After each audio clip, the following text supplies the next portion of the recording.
What's going on, bottom line viewers? It's Mitch here, joined by the whole cast of characters. We have Kevol, Fitty Trent, Adam, and even this guy named Dilly Vanilli. Do you even watch hockey, Dylan? I watched it this way. How'd you sneak yourself on this Puck It Up podcast? The return of the Puck It Up podcast, the biggest and the brightest and the best Puck It Up hockey-oriented podcast on YouTube. How'd you sneak in here, Dylan? Because you guys decided, there's a playoff bracket for hockey. I'm like, everybody in the bottom line view is going to do it. And the winner got to be on the Puck It Up podcast. The guy that had about 5 games experience watching won because I know how to guess a lot. And I just knew Pittsburgh was really good.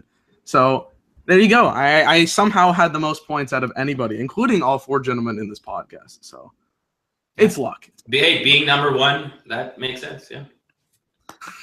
You guys not mad about that at all, that we all lost to Dilly Vanilli, who never watched a lick of hockey in his entire life? And only 3 people, by the way, had 200 points. So. I lost to him by 6 points, all right? So I'm pretty proud of myself that I came that close. Yeah, I came third, and the only reason I came third is because I picked the right team to win. That was the only reason I finished last.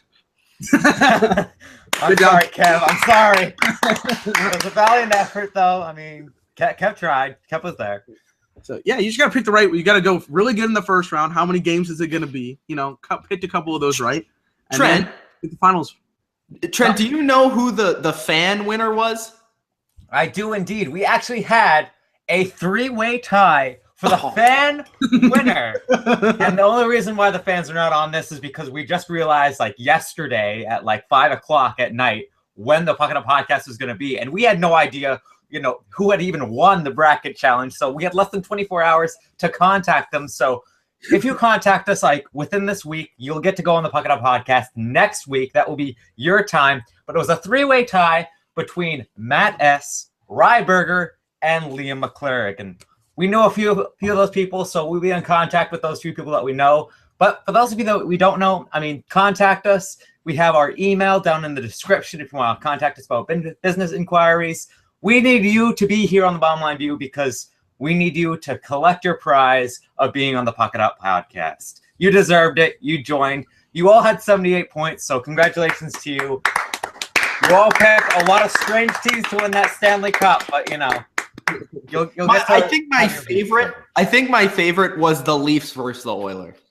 It could have happened. It could have happened. That's the 2019. I think he was a couple years off. But anyways, we're here on episode number 19. And as always, we need to give a shout out to some of the greatest 19s that have ever played hockey. We will let Dylan struggle over trying to find a 19. And we will also discuss some of our favorite 19s.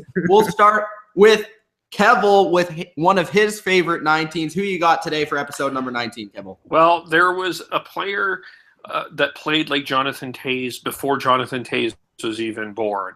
And I'm talking about Bryan Trottier of the New York Islanders, 5-time Stanley Cup champion, number 19, Bryan Trottier. Nice. Who's next? I'll go Stevie Y. Cranbrook. He was my hero growing up. I believe 3 cups or just 2? Maybe just 2. But anyway, Stevie Y. Growing up, he was from Cranbrook. He's from my province, or our province, most of us, our province. And he was just amazing to watch. He was a great leader. He was just as smart as he was skilled, and I think he's proven that. Maybe one of the better GMs that were former players that we've seen in recent years that played in the 90s and became GMs. There's been a couple of them, but I really like what Steve Yzerman's done past hockey as well. Yeah, also the GM of Team Canada too. So yeah, says something about him off the ice. And Fitty Trent, who do you got, bro? Stevie Y was a smart, clever player both on and off the ice. I got to go with a player that's been snubbed for most of his career, had the captaincy in Boston, then got traded to San Jose, had the captaincy there for a while, got it stripped away, but still has been a leader throughout his entire career. Joe Thornton. Why is this guy Jumbo! Jumbo Joe, why is he not in top 100 players of all time? Definitely going to go down as one of the best players to never win a Stanley Cup because it looks like he's at the near end of his retirement. Going to be a free agent this year. There's going to be a lot of teams looking out for him, but what a guy, what a leader, and what a giant, as we say. Jumbo Joe, he's not just a giant on the ice, he's a jumbo with his personality as well. You know where I could, just quickly on Thornton, because it's still somewhat fresh, I could see him going to a team like Nashville for a little less money, because if you think about it, Cody Sisson's great player, but not like a true, right now in his career, not a true number 2 center. I think that would be a good move. Plus, I think Thornton would fit right in with the Nashville people. I'll throw in Edmonton. I'll throw in any team that has a legitimate chance to win the Stanley Cup. That's the place that Joe Thornton wants to play. He's not going to be playing for the Vancouver Canucks. Sorry, Canucks fans. But we can reminisce about the past because my number 19 is Marcus Naslund. As a little kid, he was one of my favorite players. Grew up with that great line of him, Bertuzzi, and Morrison. And actually, I think I still have it. But I have this like super small jersey that one day I might try and squeeze in. It has Naslund's autograph on the back. It says, "Best wishes, Mitch." Thank you for that autograph, Marcus Naslund, one of the greatest Canucks of all time, one of the most skilled Swedes of all time, and a great guy to watch. And finally, Dilly Vanilli, you have been left. Bro, thank you guys for leaving one person that still plays in the NHL because I had no idea. I'm going with Jonathan Towles. Okay. That was beautiful. And out of all 4 of us, only we named one guy that plays in the NHL now. Bro, I needed somebody to like not get thrown out of the water, so I picked him. I mean, the guy, he plays for the Blackhawks. Okay, multiple time Stanley Cup winner. Conn Smythe Trophy winner before the age of 25, all right? I watched a little bit of him because I watched that Blackhawks era. Quite good hockey. So thank you for not taking that pick. I would have been absolutely screwed. But he got the toes. He got him. Yeah. That's you've been taking too many notes from Trent pronouncing names. Pretty much. I mean, come on, man. You know I'm the worst. Shout out to the guy on the video that commented about Trent's freaking pronunciation sound like Vince Russo over there.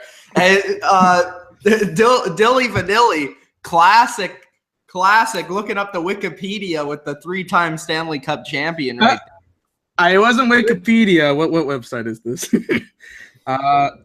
It's some kind of hockey. Sportsranks.net. So all right. Whoa! Don't give them free plugs. Also, Adam's gonna plug Rolling Rock there. I see that in your hand there. Oh yeah, I should cover it up. Yeah, we might get flagged. Yeah, I'm not drinking I am drinking a coffee, but from no restaurant whatsoever. Hey, Rolling Rock, first one's free, and then we want to see some money and some cases thrown the bottom line views way for sure. All right, so let's get into our news where we're gonna count how many times Trent mispronounces a name. Let's go. No, don't worry, Fiddy. It happens to the best of us. You just saw what happened. So we're going to start off like hot, you know. I mean, I'm going to mispronounce everything in every single part of the news because that's just me. English is my second language. Gibberish is my first language. So bear with me, but we're going to start off the news right with the Pittsburgh Penguins. If you're living under a rock and you have not realized what hockey is and you're seeing what the bottom line view is for the first time today, congratulations, because the Pittsburgh Penguins, they have just repeated their Stanley Cup victory for their 5th Stanley Cup in franchise history. They did that on Sunday, so congratulations to them. I know Mitch and I, we watched it. We were super excited. Mitch was more excited than I was because I wanted to see a Game 7. But nevertheless, I mean, great for the Pittsburgh Penguins and just great for hockey in general. Sidney Crosby, now 3 Stanley Cups, captaining that Pittsburgh Penguin team. And then we move on to the AHL, a little bit of, you know, the minors. We go a little bit lower. We have the Grand Rapids. I always thought that the Detroit Red Wings, they had no one on their team that was young enough to win them anything. I was wrong because the Grand Rapids Griffins, they have won the AHL Calder Cup, which is like the Stanley Cup equivalent for the minor league team. So congratulations for them. They won it in 5 games, spending $400 at McDonald's to celebrate. So congratulations. Nothing more Canadian and American than that. Going and buying a bunch of fast food after a great championship like that. So congratulations. If I'm not mistaken, haven't they won in the last 10 years before? They have won it in the last 10 years. So. No, and it just shows you like that organization. They always are able to find guys, and it hasn't been as good lately, but they still have some young guys that they can plug in, and they just have a great team philosophy at the Red Wings. You know what it is? It's pretty crazy. What I notice about the AHL is rather you win the AHL if your team is really good in the NHL, or you win if your team's really bad, because then you don't know who should play in the league. Like, you know what I mean? So I don't really know if it's because they have a great team in the AHL or great prospects, or if it's just that they have a bunch of borderline NHL players that are playing in the NHL. Yeah, and I'd have to look at the roster, but the only thing I'll say with the Red Wings organization is they like to put guys in the AHL for a long time before even giving them a crack. I think the only time we've really seen that was Dylan Larkin playing as like a 19-year-old, and obviously they've had their woes with Anthony Mantha, but before that, all those guys that become stars, give a good 2 to 3 year stint in the AHL before getting called up. Which Adam, you have a good little quick fact for the people at home. Isn't Dylan Larkin in the top 10 most popular jerseys? He is. He actually is. I think he's like 7th or something, right? It's obviously Detroit, a huge fan base. And what helps too, because NHL.com, mostly obviously people buying Americans, and obviously Dylan Larkin being a local boy. I'm pretty sure he's from Michigan playing for Detroit. It's a perfect fit. And I don't know if you guys seen his videos he used to make when he was like 15. They're pretty funny. He had he made up his own nickname and stuff, and he'd just be shooting in his basement with knocking off water. It's hilarious. And he has it's like D Lark or something. It's good. Check it out. Yeah, Detroit's been long one of the standard bearers of the National Hockey League in terms of developing players, and you can see that now with the Leafs, as we'll talk about going forward. All right, I can't wait for Fitty Trent to pronounce this next name because I have no idea. Well, I mean, I know exactly what you're talking about there, Mitch. And yesterday, or maybe just a couple days ago, there was a blockbuster trade. And I'm not talking about a little minor dinky trade. This is a trade that will automatically win someone a Stanley Cup like that. I'm talking about the trade between the Washington Capitals and the Minnesota Wild when Minnesota sent Tyler Graovac to the Washington Capitals for a 5th round pick. Oh my goodness, this has blown my mind away. Ladies and gentlemen, the Hamilton. Bro, I don't see an N in that name. Exactly. I was looking, I'm like, well, where did you get the N from? Yeah. I mean, it's a silent and an invisible N, but it's Graovac or something like that. I don't know. I have no idea. We're gonna go with Tyler Gravy. He's just been signed from Washington. But this trade has just solidified the Hamilton Bears, the AHL team of the Washington Capitals, a solid bottom 6 forward for years to come. Because they can't win the Stanley Cup. They got to win something. So, I mean, there you go. They got a solid bottom 6 forward AHL. No one cares about that. Then we just have the minor trade between Tampa Bay and Montreal.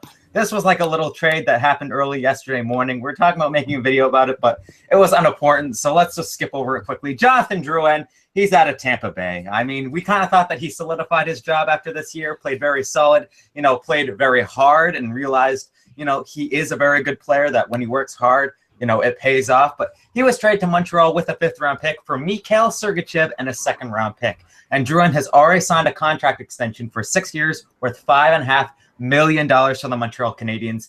They finally have their score. They've been lacking a lot of scoring. A lot of people are saying, Radulov was supposed to step up in that retrospect this past year. He did an okay job, but he didn't do a good enough job. Now you have a guy that could play center or could play wing who's a serious threat on the scoring front.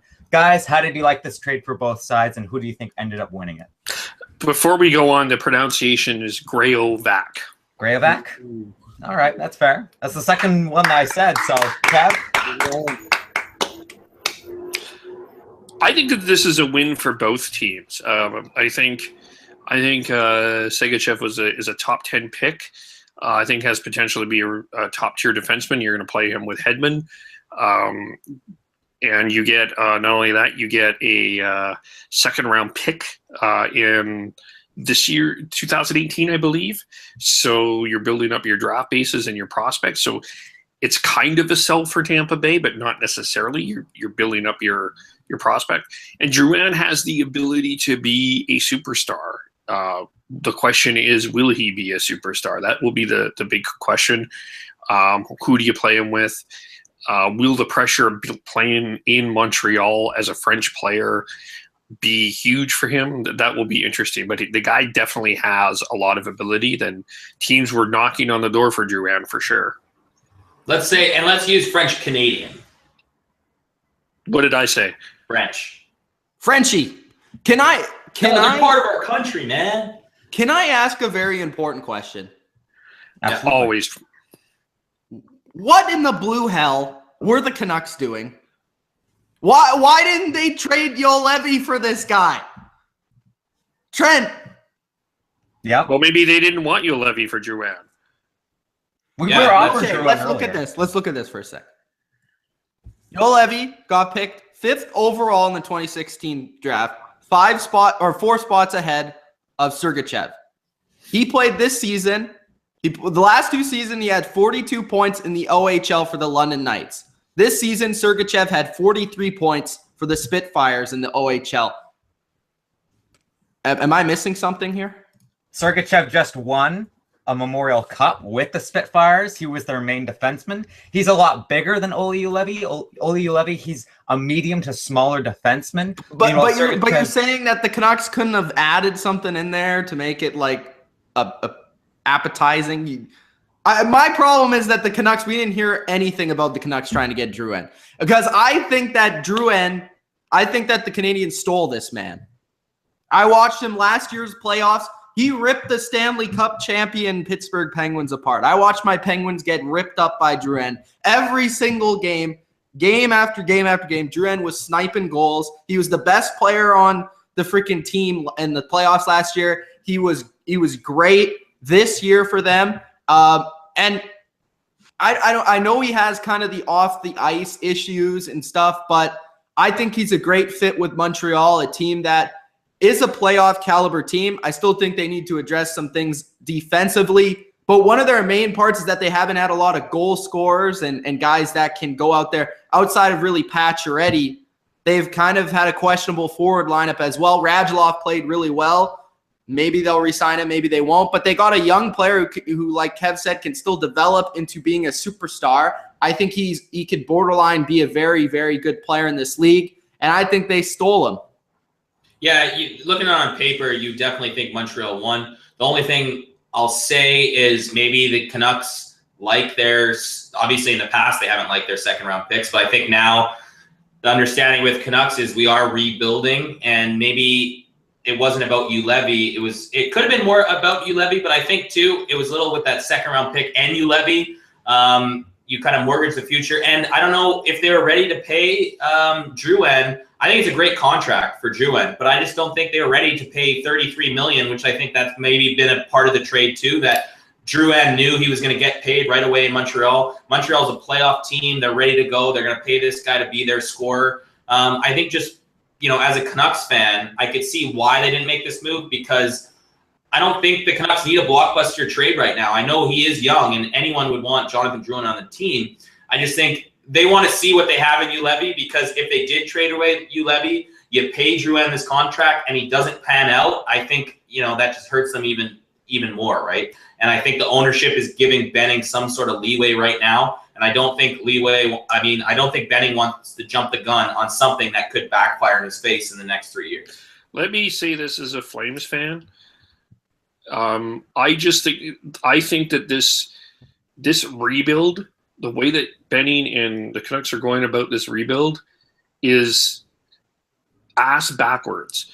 I don't understand if you're going through a rebuild why you still have 2 37-year-old players that you've convinced them that they're not number one on your team. They're not your number one. Here we go. And your number one and your number two, you're going to have them on number two. You're going to re-sign a goalie that is 35 years old, but you want to re-sign him. It's a stopgap, man. It's a plug. You want to trade your best defenseman. Chris Tanev is overrated, in my opinion.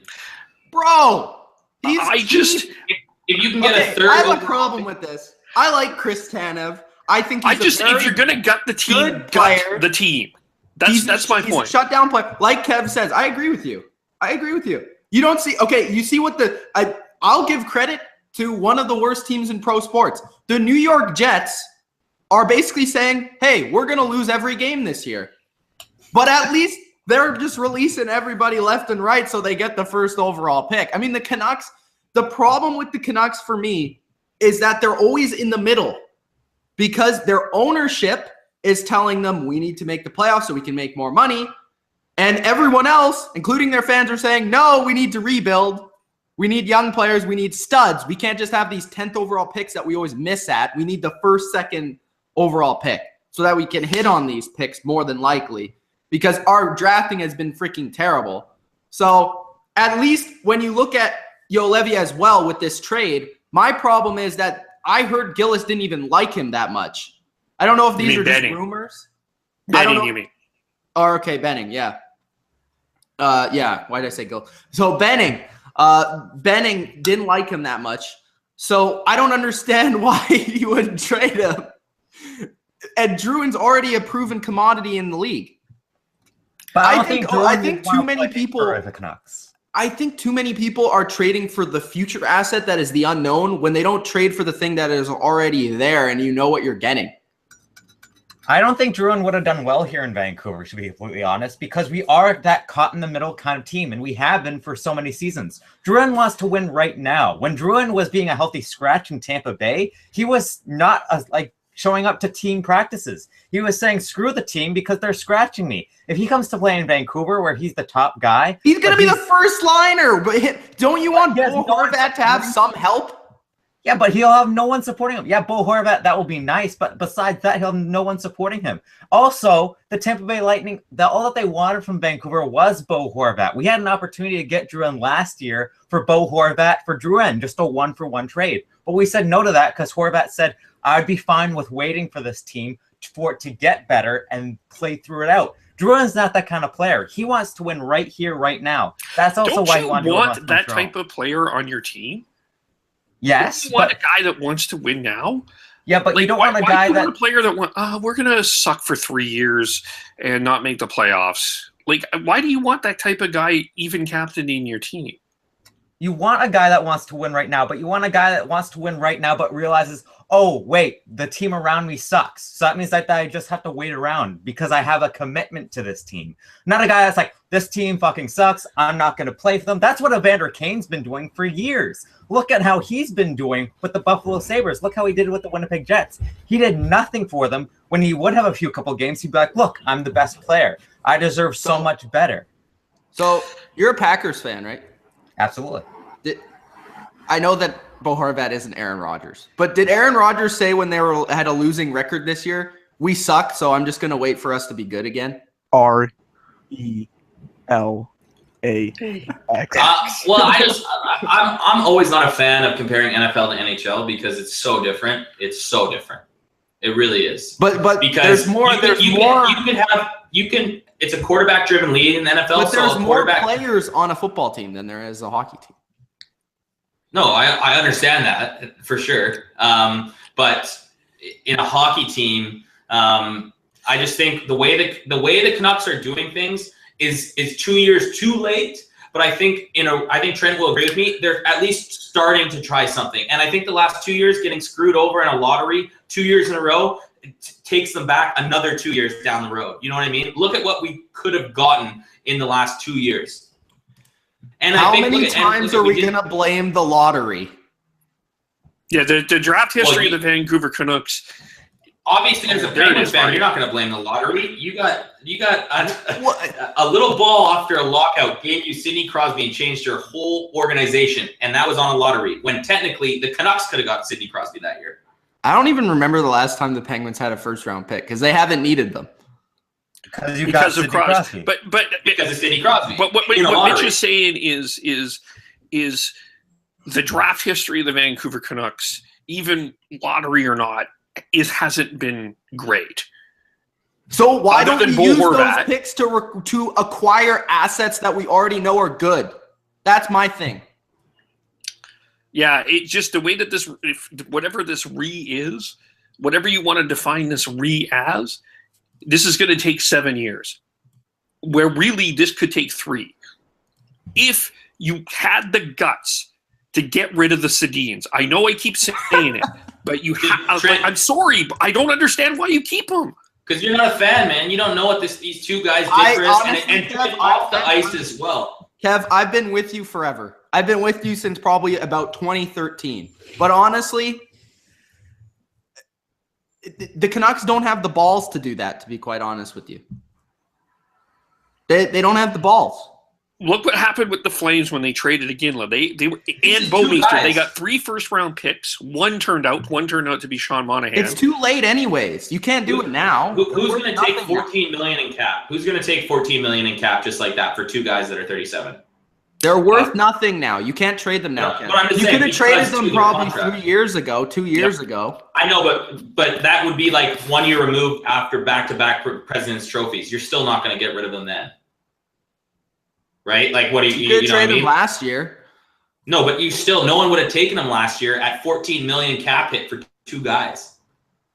There was a deal on the table. I don't know. I think the Capitals would have taken. The Predators wanted them. Do you think the Capitals will still think about it? Actually, I don't know. I'm good with the Canucks not getting rid of the Sedins because what the Sedins have done for this city off the ice as well.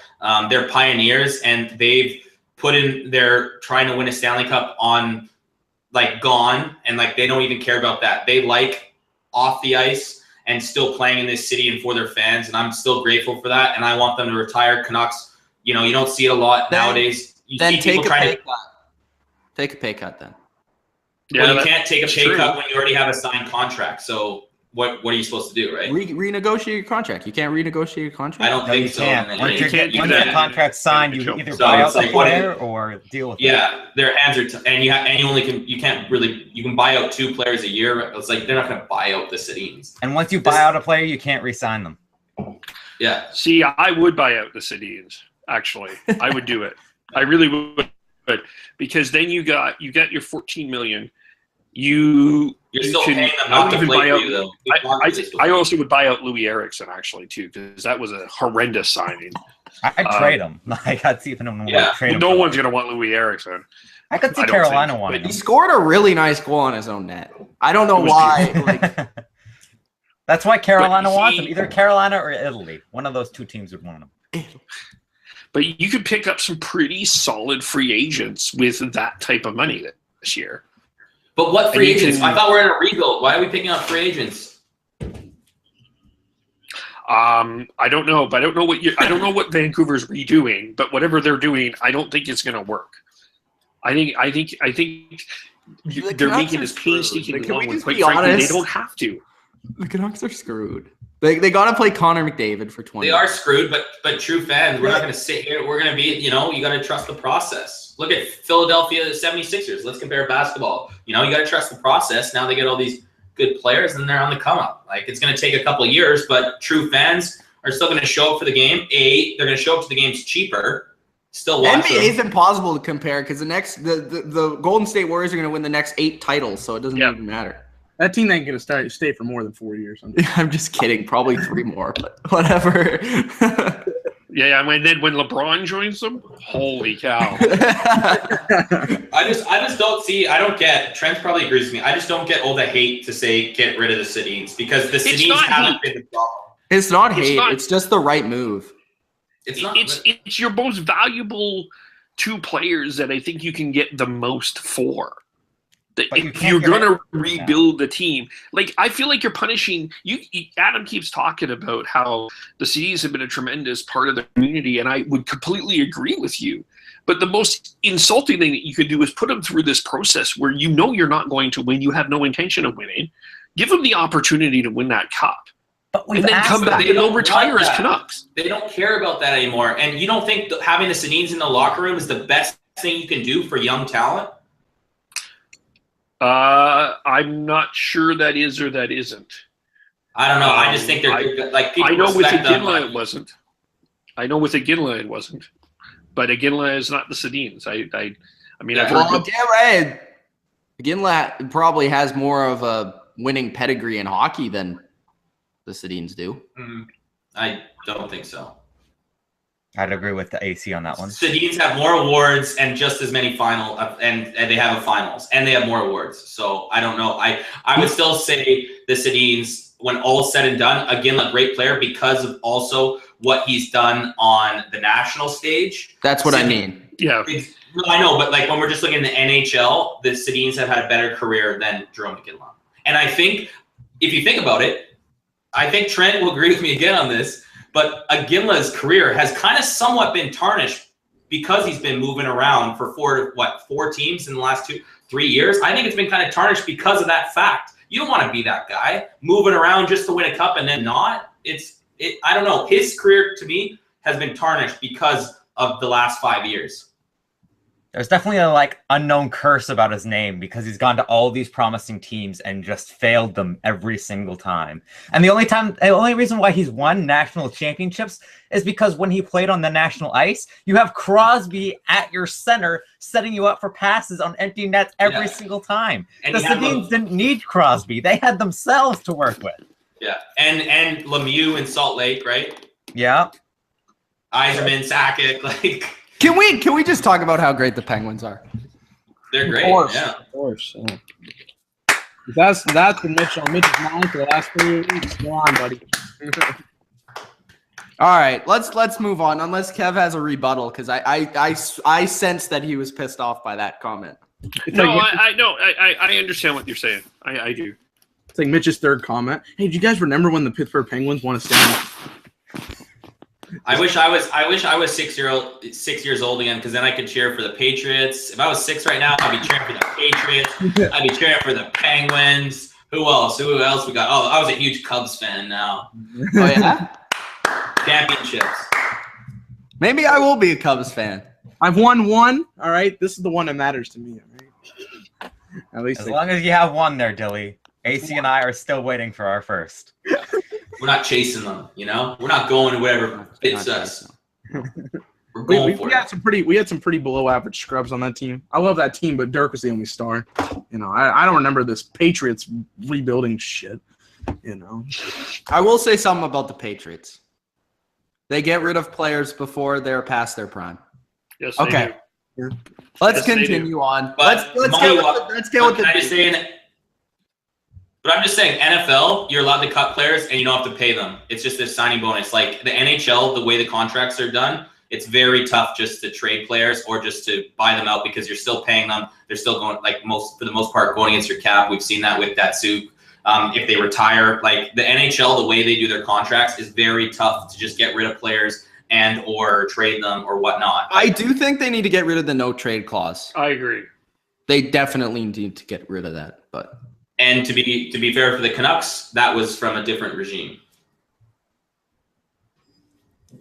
Anyway, back to the news. Don't say anything about the Canucks ever. The Canucks rule. And speaking of AC's Canucks that rule, and mine, of course, as well, the Canucks actually made a signing this past week with Erik Gudbranson for 1 year worth $3.5 million. I think this is a pretty good move. I mean, the guy only played 30 games last season, got injured, but it's the kind of thing where $3.5 million, that's a very easy contract to move. He's still a very young defenseman. And the thing is, we gave up McCann and 2 third-round draft picks for him. So I think we need to give him another chance, and I think it's a good contract to sign. Because as I said, he's still young and he's still fitting into that whatever we're going to call it. So I think it was a good move by the Canucks. Sure.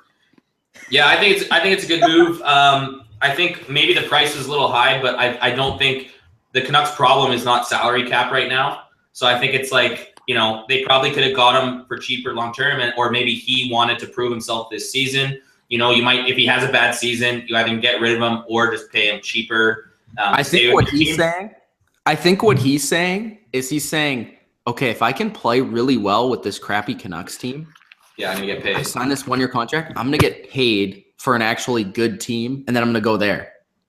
Yeah, maybe. That's my thought on it. I think too for the Canucks, I do think he didn't play that bad when he was paired with Hutton, and Hutton being a young defenseman, that was kind of the pairing when he was healthy. I think maybe they're looking to do that because obviously Hutton is your blue chip right now on the defense. And if Gutty and Huddy play well together, I think that was kind of, you know, you kind of need to bring that back. And if they can play 82 games together to see if that can still be something. Good points there, AC. Speaking of players that did okay at some points of their last season, Teuvo Teravainen, the forward in Carolina, signed a 2-year contract with them worth $2.86 million a year. I think this is a great move for them. Teuvo Teravainen was that rookie in Chicago that played very well for them, went off to Carolina, played pretty good, and he's still very young. I think he's only 23, 24 years old. So this is a great signing because he is still so young in Carolina. They 22. Are still such a 22. There you go, even younger. And he's still such a young player that, I mean, I don't see any really downside to this because Carolina, they'll look like a better team this year because they are a little bit more poised and a little bit more, experienced after this year. So I think it was a great signing overall. Yeah, I liked him in Chicago, and I think this is the definition of a bridge deal. If you're 22, you take a good 2.86 for 2 years. If you do well, you're setting yourself up in 2 years to get the big contract. I'm actually surprised. We'll get into our next topic. I'm surprised that the next defenseman we're going to be talking about, who got a pay raise, didn't do the same, because I think he's worth a lot more than he got. Yep. Mitch is muted, but he's trying to talk right now, but he's completely muted. So it's just seeing him. I'm trying to be quiet for you guys when you speak. Thanks, man. I think this was a pretty good deal for them. Obviously, Fitty Trent brought up how well he's played for them this past season. He had 81 games. He played 81 games at 42 points, 15 goals, 27 assists. And really, there wasn't a lot of point producers on Carolina, really, besides Jeff Skinner. So this is a kid that can play for them, and it's a good contract. I would consider anything 2 years under $3 million, under $3 million. That's a great deal for him. So a great deal for the team too. So I think this is a good move for Carolina, a team that is kind of in an awkward place because they haven't been good for a long time. They've sort of been trying to rebuild a little bit, but this is a young player that could be key to their success in the future. Yeah, it was a good sign. 2 years, that's a good bridge deal. I don't really have anything to add. Going to the defenseman that AC was hinting at, we have Shane Gostisbehere, a.k.a. The Ghost, has signed a 6-year contract worth $4.5 million a year with Philly. And Philly were an interesting team this year because they just kind of missed the playoffs by about 3 or 4 points, and they got the 2nd overall pick. So they're looking very good and they're basically like the top team in the NHL right now when it comes to this kind of offseason, because they can do basically any kind of wheeling and dealing that they want, and they can get a lot back and be looking like a very threatening team this year. So getting back a defenseman who had a really great season a couple seasons ago, not so great this past season, at $4.5 million, I think that's a great move for Philadelphia, and arguably a steal, as AC, I'm sure, will elaborate on. Yeah, no, I've liked him. Obviously, like you said, he didn't have the greatest year this year. Started playing a bit better later on, like when I know the Flyers were more out of the playoffs before about a month left in the season, and that's when they kind of got themselves, they were kind of hanging around and they got themselves close to making the playoffs. But for him, I guess he just takes the money and runs. 6-year deal, you're guaranteed. What's that, 4.5? Oh, around like $23, $24 million that you're set to make. As a young guy, that's great. I just think some of these deals, if you do take maybe a bit more money, like a bridge deal of $2 million or 2 years, like $5 million or something, a bit more money for a bridge deal, and then set yourself up, because I do think he's going to be a star, and he's set at this price now for the next 6 years till, how old is he, 23, 22? So it's, he's getting paid this much till he's 29, when I'm just thinking it's more like money-wise. I think if he waited a bit and maybe had a bridge deal, because this was after his rookie contract, right, making this money. And you normally see a lot of guys that you think they could be elite take a 2-year deal, because then you can test free agency, or the team will pay you even big to keep you. But it's a good move. He's making good money, and it's a great move by the Flyers to have a guy that's going to be your number 1 defenseman for the next 6 years, hopefully, at only 4.5. See, the thing with that is I don't think the Flyers look at him as the number 1 defenseman, because The coaching, I heard the coaching, there's off the ice issues. I have a close friend that's a really big Flyers fan, and he was kind of like concerned about Gostisbehere and like where he was fitting in the lineup, and sometimes he wasn't playing, and he was like on the third pair sometimes, and he was like on and off. Like, I think the thing with him is he still has a lot to develop when it comes to his defensive side of the game. He has a lot of skill when it comes to his offense. We've seen him score 17 goals before as a defenseman, which is really good. But his defense is not the greatest. So if he can develop that part of it, that might be why he didn't get really upper echelon money and he decided to go with this contract, because I think the Flyers are still skeptical about that part of his game. But, you know, he was a minus 21 this year, and that may have some things to say about it. But I think it's an okay deal for both sides, I think.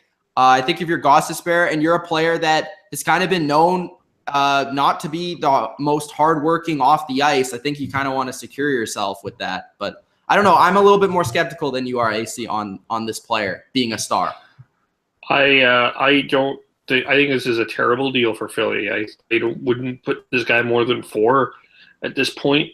Minus 15 career. He had one good year. He had one bad year. And if this is what you've done for me lately, he hasn't done much for me lately to warrant a 6-year contract. 4.5, that's not so bad, but I probably would have went in the 3-year, 4-year range and not in the 6-year. I'm not a big fan of teams. It's very rare that I think a player should get more than a 5-year contract. I don't know. I don't understand the NHL with these like ridiculously long contracts. Yeah, long contracts, no movement or limited movement, and then you can't get anything done unless you're like an elite player. Like, I don't understand that. Yeah, it'll be interesting. It'll be interesting how it all plays out. He could be great. He has the potential to be, but I don't know if he will be. So I'm kind of skeptical. I'm kind of in the middle while Kev's on that side and Adam's on this side. Well, when you guys were talking about that too, maybe it could be true. Maybe he doesn't think he's going to be great, and that's why he took the money and ran. That maybe it could be that way too, right? Like, I could understand for life. He is, right? Like, that big contract. You know, I think most of these young guys, if you do really believe in your talents, you take a bridge deal as your first contract, and then, so maybe I guess you're right. If there is off the ice issues and maybe he is a bit lazy, when he saw the dollar sign or whatever, he's like, sure, I'm set for life. And, you know, and that could be a hindrance too now to him, now that he is set. Does he the Jamarcus Russell. Exactly. All right. Legend, by the way. We've seen a couple bridge deals and one for a long-term deal. Now we have another possibly bridge deal if he does not get picked up by the Las Vegas Golden Knights, because he is a very good prospect goaltender. The Columbus Blue Jackets signed goaltender Joonas Korpisalo to a 2-year contract worth only $900,000 a year. This guy's only 21 years of age, already an okay backup goaltender in the NHL. I think that this is an absolutely excellent signing for Columbus, especially if you can keep this guy, because he's kind of not really your future, because Bobrovsky's still that young goaltender, but he is that really good backup that you'll have and kind of maybe start building up, maybe like a Matt Murray or like an Antti Ranta, to build up to be a larger trade value, or a Scott Darling or something like that, to be a larger trade value in the future for you to trade away and get a lot back for him. So Joonas Korpisalo, if he can stay in Columbus, this is going to be a great trade for him. But if Vegas picks him up, that's a great signing for Vegas right there. So I think he'll be a good goaltender. I will let Kevin say exactly what I'm going to say. Go ahead. Oh, am I reading your mind? Marc-Andre Fleury is going to be in Vegas, first of all. Second of all, they have Bobrovsky, and third of all, I think Vegas is going to take I think they're going to end up taking 5 goaltenders and start dealing them off. I don't know. I'm not seeing this as a huge, great signing for Columbus. I mean, you have the Vezina Trophy winner, but you need your depth, sure. I don't think he's a Ranta or even a Murray. Well, he's not a Murray, but Fleury will be in Vegas. What were you going to say, Trent?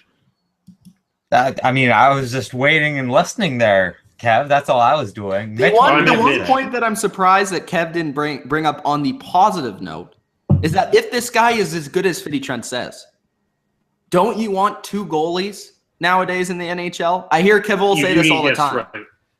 There you go. Yes, that's true. You need 2 goalies. Yeah.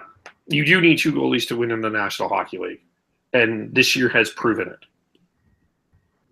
Dilly and AC, any thoughts? On Carparioscu, Poo? What's his name? Corpusala. There's another one. Corpus Alafu. Yeah, you know what? I think he played against the Canucks one of the games. I think, if I'm not mistaken. Must have been a win. Well, I was going to say, I'm like, don't put that as like a good No. part of his salary. Like, Leland Irving had 1 win, and that was against the Canucks. So let's not like give anyone too much credit here. You sign him for that, and it's funny that would he have been a restricted free agent coming up or an unrestricted free agent? Restricted. He's only 21 or 22. Oh, okay. So then, yeah, you got to just put that in there because I do like him. I think he's gonna be a good goalie. Obviously, he's stuck behind one of the best regular season goalies. We'll say that. But in Bobrovsky. But yeah, I could see him the Vegas Knights in this draft, and I know it might not be a topic, but we could somewhat talk about it. I think they want a winning team, but I think they're also going to try to get guys that they can build with in the future. Some younger guys, like if there's a star player available on a team, they might not look at that player, even though obviously that player will help them out right away next year. I think they might do this a bit like building a team with young guys, look for the future a bit. Obviously, they want to win right away, but yeah, getting a goalie, you're going to get 2, but why not take a little flyer on a young goalie that could turn out to be Carey Price or something? Who knows? And Mitch, what were your thoughts about this signing, or do you have none whatsoever? Just gonna sit in silence. Bro, I already said you need 2 goalies in the NHL. That is all. Go ahead. Let's move on. Dan Girardi, let's go.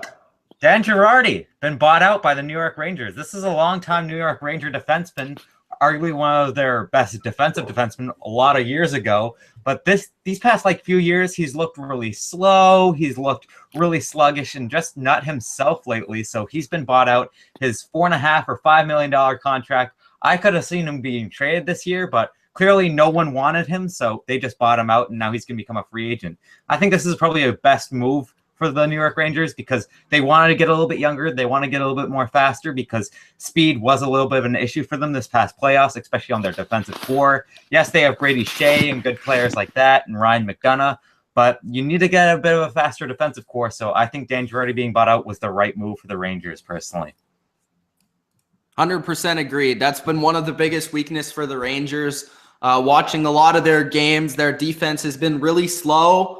And when you have a slow defense, the way that the league is trending now with these really smaller, faster forwards, you can't be having that, especially in the same division as the Penguins and the Capitals and teams like that. Yeah, I mean, I think it would be a good 5-6 somewhere, but I wouldn't put him in a top 4.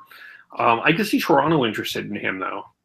I think like a team in like the Western Conference where you kind of have to deal with those bigger bodies and, some of those type of teams, I think he would be better there, personally. Yeah, I think he can go to a cup contender because he doesn't have to worry about money. It was just after the 2013-14 season where he signed a 6-year, $33 million. He gets all that. So he just made $33 million in 4 years to 3 to 4 years when he was supposed to play another 2 years at the same salary. So he's kind of set. Now you'll see him. He'll go for maybe $1 million and a bit to go to a Stanley Cup contender. And yeah, I think he has to go to the West because he is pretty slow compared to the speed that not that the West doesn't have speed, but not as much as the Eastern Conference. The number one team that I always thought that he'd probably be going to would be the Dallas Stars, actually, Dilly's team, because I could just see him being a nice bottom 6 guy there, like just a nice solid hitting guy that's a little bit slower, but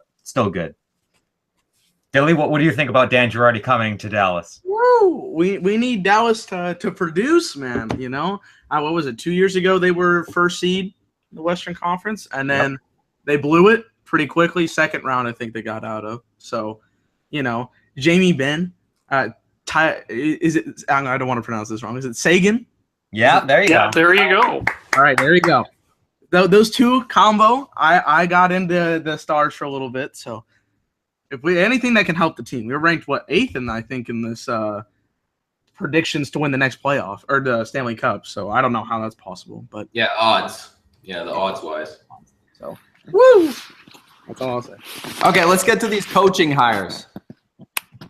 We got a couple coaching hires. Number 1, Phil Housley has been hired as the new Sabres head coach. I mean, I know AC is super excited about this, but who isn't? I mean, honestly, the coach that they used to have, I forget what his name, it slipped my mind for just this moment, but the old Pittsburgh Penguins coach, he was doing nothing. He was just abusing Jack Eichel for his entire time. Dan Bylsma, that's who it was, Dan Bylsma. He was just abusing Jack Eichel the entire time. Wasn't doing anything for their franchise. Phil Housley's at least a name that they all know, they all love, and I think it's an excellent part of their new franchise, and I think it will definitely help them because they're right on that borderline of possibly making the playoffs or possibly not. So I think this might push them over the edge to make a 7th or an 8th seed wild card spot for these playoffs coming up.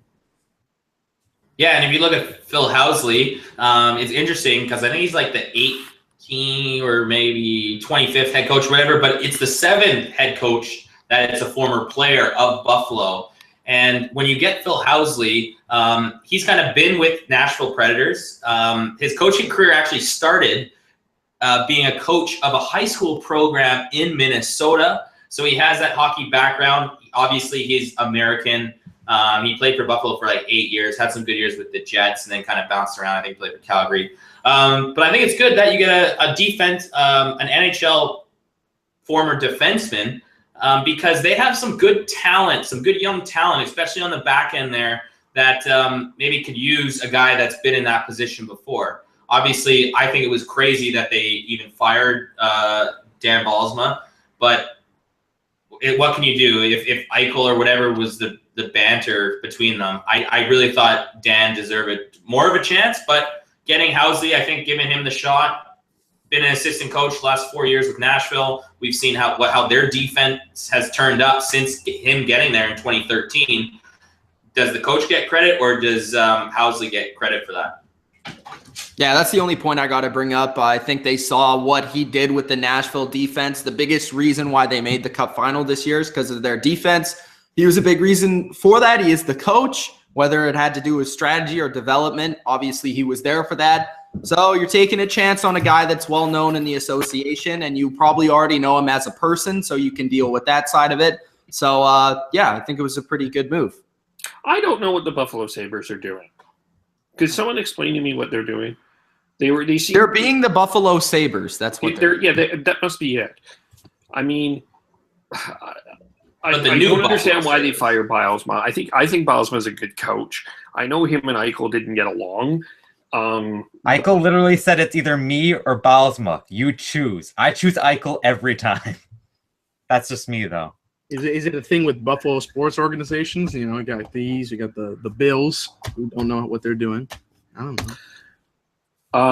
And you know, I mean, okay, and you fire your GM. So you fired your GM too, who drafted Eichel. Like, I just don't know what Buffalo is doing. So I'm going to hold off praising this signing. I want to see what happens in Buffalo before. But I'll never praise the GM for picking Eichel. It's like, what else?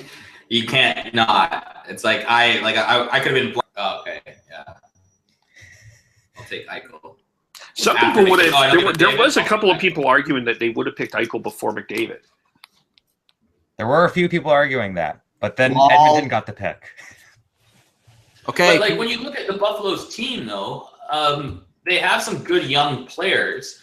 If they can get them all playing, obviously, you know, Reinhardt's getting better. You have Eichel. Ryan O'Reilly has had some. Ryan O'Reilly is an excellent player. He's underrated. He should be making $7.5 million. I don't like that Okposo pickup because they paid Okposo like at 28, like 5 or 6 years at $6 million average. Which I think that might have been a good transition, bro. Yeah, let's just get right into it then. Go ahead, Trent.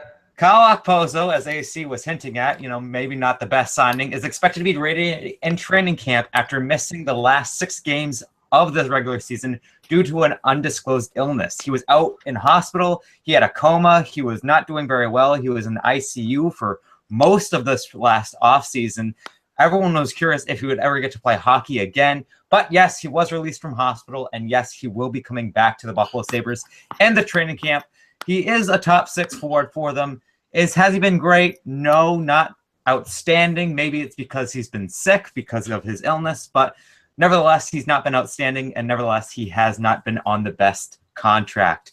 But nevertheless, it's good to see a guy fight back and get to be back in hockey. We've seen a lot of people in the last recent years having to end their careers due to illness, like Brian Bickle and, Rich Peverly, players who were good in their respective teams but had to retire because of illnesses. Pascal Dupuis on Mitch's Penguin side. So it's nice to see someone finally being able to overcome their illness and come back to fight in the NHL. Wonderful. Yeah, for me with Okposo, it's great that he's coming back, but just talking to him as a player, he was, when Kunitz first got to Pittsburgh and how well Kunitz plays with Crosby, that was Okposo for me when he played with Tavares. That's exactly what I was going to say. He was Good work, AC. Yeah, he was Tavares' perfect winger, and he was just always on the spot. He knew how to play with him, and then, he wanted to get paid. And I think with Kunitz, it was a little different because I guess Kunitz got paid because of the Crosby stuff, but obviously still staying to play with Crosby. Look now, Kunitz got 4 rings. Yeah, same as Gretzky. But I just think Okposo, if you look at his contract, which I tend to do in the NHL, is like how much you're making and how you're doing and how you're playing. It wasn't the greatest contract, but credit John Tavares and Okposo, right? We've seen it with Sedin. Some players can just play with a certain centerman and a certain winger, and I think Okposo might be one of those guys. He's still a great player. He's not a $6 million player for the next 5 years. Yeah, he got an overpaid deal, but I do like him. He's an okay player in the right situation.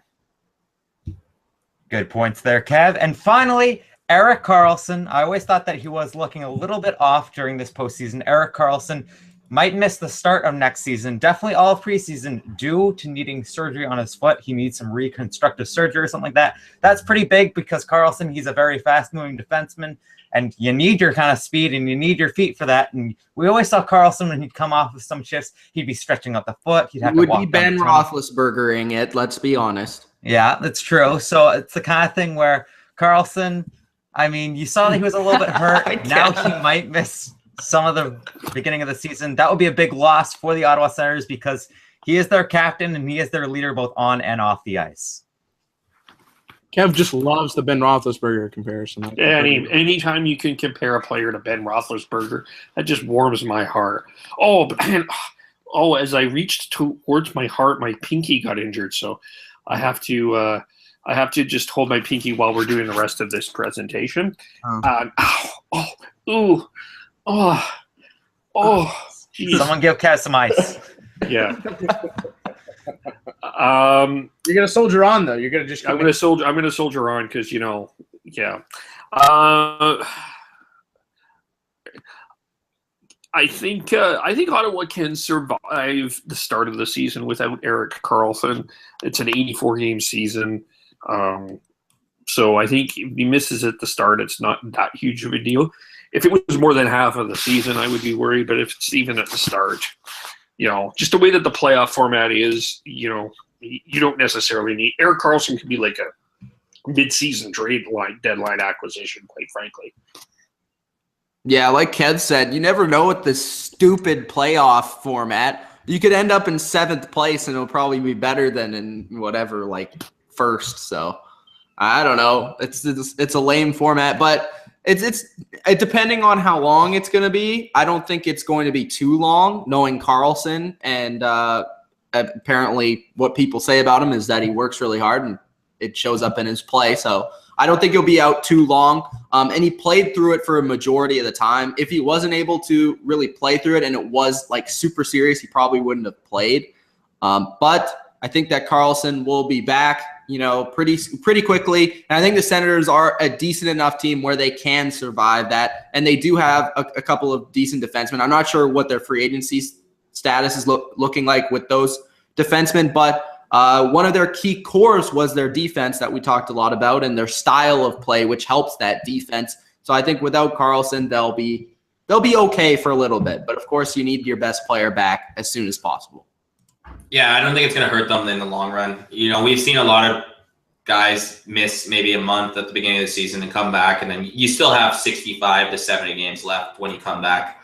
And just for Roethlisberger only missed 14 games his whole career in 14 years. He missed 14 games. It's not the problem when Roethlisberger misses games. It's how he exaggerates these injuries. Oh, my God, I hurt my third toe on the way up to my stairs in my mansion. Oh, shit. I need some video evidence because I've heard him like, what? Let's see it then. Let's see it. Bring it up, Dylan. He did this in the freaking media right before during the playoffs last year.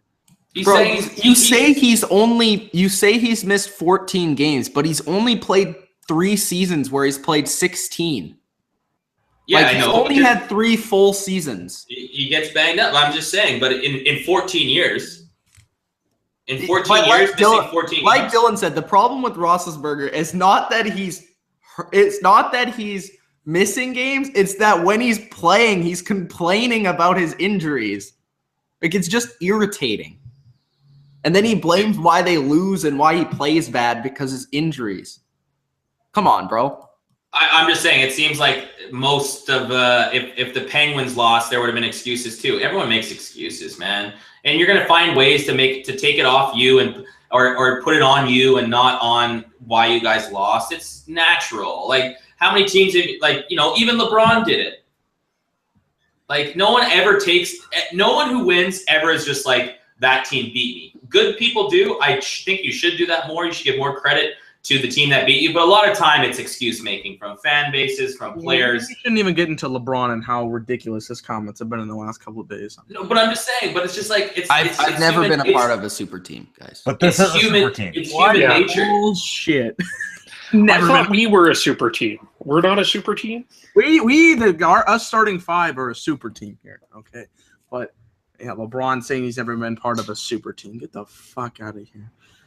That's just my hot take for today. Well, no, and I was talking about this too. It's like, how can you call Golden State really a super team when they only signed 1 guy to play when drafted the other 3? You know what I mean? And of those picks, none of them were in the top 5. Curry was Thompson it's like was 11th.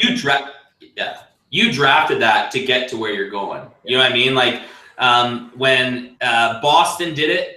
That was nothing. Those 3 guys didn't talk. It was the management being like, let's put this team together. When James did it, all those 3 guys were on a banana boat or something, hanging out in the Bahamas. They're like, yo, let's play together in Miami, dude. It's going to be sick. And this is the same thing. They're going to be like, oh, yeah, let's go. That's what he's going to do in LA in a couple of years. Yeah. Chris Paul, freaking anybody else, come join me. Carmelo. I mean, you're pretty average. You're pretty mediocre, but you can come over here and join. What do you mean, Carmelo? Okay, we need to make a video on this Carmelo hate. Carmelo's it's ridiculous, bro. He's the greatest Olympic basketball player of all time. He is the most overrated player in NBA right now. I have a good thing for hockey. NHL super teams. You could say when Colorado tried to do it. Remember, with getting Solani and Korea that same year, you could say New York always tried to do it by just picking up the star players and paying the big when there wasn't really like a true salary cap. That'd be interesting to say, like actual super teams. I wish the NHL did a super team. I wish too. I really do. They got to make more TV money and then be able to. Bet. Ooh. That's a topic for a whole. No, I'm saying, like, look at the NBA salary. Like, look at the NHL. The NBA salary has only 11 guys, and their salary is like $20 million more than the NHL it wasn't salary. enough for Kobe to take half of it. So, I mean, come on, bro. Kobe's loyal, bro. All these fucking players. I'm going to move over here because we're going to win championships. Kobe, like the last 2 – I know we're talking about this is the NHL podcast, but Kobe, the last 2 years he played, he's like, I'm not going to play any games, but I'm Kobe Bryant, so I'm going to make $28 million a year. And I'm also going to chuck up as many shots as possible so I can break the record for the most missed shots in NBA history. But I'm still the best Laker, though. Like, come on now. He's like, oh yeah, 19,000. Love you, Kobe. He needed to make money for his future screw up so he can buy his wife more rings. Here's my NBA take. This is all I'm going to say. Golden State could go 100-0 next year. There's an only 82-game season, isn't it? With the playoffs. No, with the playoffs. Okay. That would still be 90. That'd be 98, but that's fair. They're going to lose one game. I know, but if you think of Game 5, that would be 99. So. It's true. But then they could go the entire season undefeated. It's tough. No, that's not. Bro, their 73-win season, they had to go 24-0 just to start. Like, I don't think it's gonna happen. Well, I'm just saying, in basketball, we always knew they were good and they had a great season, but you could see like sometimes it's just not all there. No, well, sometimes they're just Especially like, in a we're not regular gonna play tonight. Yeah, it's like one guy's gonna have a bad night, and they couldn't even go undefeated in the playoffs. Which I know 15-1 is still pretty fucking. It's 82 games. It's not. They're like, bro, let's just take the game off tonight. Who cares? See, the NFL, it's way go more. from yeah. The NFL, it's like I don't know. I could see it. I think NBA would be a lot more impressive, but no. If there is a team that can do it, at best they'll get. There's a team that can do it. It's this team. No, over 80 games. Over 19. I would roast him, but he has 5 more championships in this era than I do, so I'm just gonna move on from that comment. Okay, let's when get you're talking. to the ratings. Wait, first, when you're talking NBA too, it's like you're going to Sacramento and I don't even know why Kev brought that up. That's impossible. You're going to Sacramento on a Monday night, and then you're going to Utah for a pointless game on like a Wednesday night. Like sometimes it's not going to happen, right? Like they look at Golden State. Some of the teams they lost to this season, it was just like you just have a bad night. 254 wins in 3 seasons. That's ridiculous, actually. Even if you put the best players on one team, and you dream picked your team, they would still lose 3 games. Yeah. I mean, depends on what kind of dream team you're looking at. No, NBA like any players you want. NBA 2K. Any starting 5. We got to do that. What if somebody could go 82-0? Bro, Shaq said, I don't know, it was a few months ago. He's like, him, Iverson, and Kobe, 3-on-5 would be 82-0. Put two more people. Put 2 more people there. Shaq. Bro, who would pass the ball? Exactly. AI is gonna be like, all right, I'm a point guard, and Kobe's gonna steal over here. Give me the ball. I'm just chucking it up. And then Shaq is not a fan of Kobe anymore, so he's just gonna be. Yeah, he's like, who's this Kobe? Who? That team will never coexist. They'll probably be in an all-star game and be like, I fucking hate you. That was literally the 2001 Lakers. Kobe's like, I fucking hate you, but I'm gonna pass you the ball anyways. All right, let's get average 31 ratings. Kobe's ratings, Shaq's ratings. Ooh. All right, Iverson's ratings. But do the NHL have ratings? Part of the reason why the NHL doesn't really have ratings, and we've been discussing this as a big topic over the course of a lot of videos, is because why, Kev? They don't have Kobe's. They don't have Shaq's. And what does that mean? They don't have superstars that have big personalities, right? That's true. They don't have. There's, I think the person that became the biggest personality in this playoffs was Subban. And Crosby, I don't think Crosby is like this charismatic person. That's just not who Crosby is. It's not who he is. But also, I will say this. Gretzky isn't really like that either, though. No. But the thing about Gretzky is he had the machine pushing him 24/7. Crosby does have some of that, but it seems like they never really did that for him compared to what they did for Gretzky. Like the NHL literally put Gretzky, like they pushed Gretzky to get them ratings, basically. Like now it seems like they're starting to do that for McDavid. Like obviously, if you ever watch an Oilers game in your entire life, but I don't know if they're going to do it to that Gretzky level. And sometimes you have to do that. You got to give it the WWE push. You just got to throw everything on the line and push them. Well, go ahead. Go ahead. Yeah, go ahead. Okay. I was going to say is, I'm more of a NA or NBA guy. That's what I watch more. So you see a lot of these guys have so much, charisma. Whether you like Draymond Green or not, he's obviously very outlandish and outspoken, but he can back it up. And there's a bunch of other players like that. In the NHL, I don't see a lot of personality. That's just off of a casual viewing. I don't know many people that would go, man, that guy can talk with the best of them. And Also, even though I will say this, the NHL, the style of game that is hockey is very hard to be flamboyant like that. When you play NBA and basketball is more of a beautiful game. Like when you watch it, it's like flamboyant and it's like hip hop and it's like people can get behind it and stuff. And the personalities, you see their faces. They don't wear helmets. let's be honest, it's also a very white sport, NHL is. So, the hip hop influence. That too, but like it goes in the NBA. And it's Canadian, right? It's more Canadian because a lot of the players are from Canada, and a lot of the U.S. doesn't really care for it. So they don't push all these athletes as much. Mm-hmm. I think that could be another thing. If you guys are talking about the WWE, the number one watched game of all time was obviously Game 7, Boston versus Vancouver, which wasn't even a great game, the highly watched. But if you look at that series, there hasn't been storylines that are like entertaining, like NBA and like from that series. You have a guy getting suspended. You have a guy, people running each other. You have Tim Thomas and Luongo going back and forth. You know what I mean? Like, yeah, you have Burrows biting the face. Like, you had everything in that series that was entertaining, that had side stories that kept you wanting to watch. You had Will Vancouver riot if they lose. Or win. I actually knew about that shit. But it's like, look at how many storylines we had in the NBA Finals this year. Super team, LeBron James, 3 and 5, all this other stuff. What did we get out of this finals? Like in terms of storylines, Nashville was their first Stanley Cup. The only storyline we got was back-to-back. And yes. And Crosby. That was it. And who was playing in the national anthem for the which they would drag out for about 30 minutes. And Drouin of Catfish. Nashville, I think this puts a lot of pressure on Nashville because if Nashville doesn't do well next season, no one's going to remember this. I'm not. I'm going to remember. I think most people are going to remember about this series. They're not going to remember those 2 games Nashville won at home. They're going to remember Pittsburgh repeated. I know everyone wants to say these Nashville crowds were awesome, and they were, and they opened a lot of eyes. But at the end of the day, if they don't have a good season, people aren't going to care.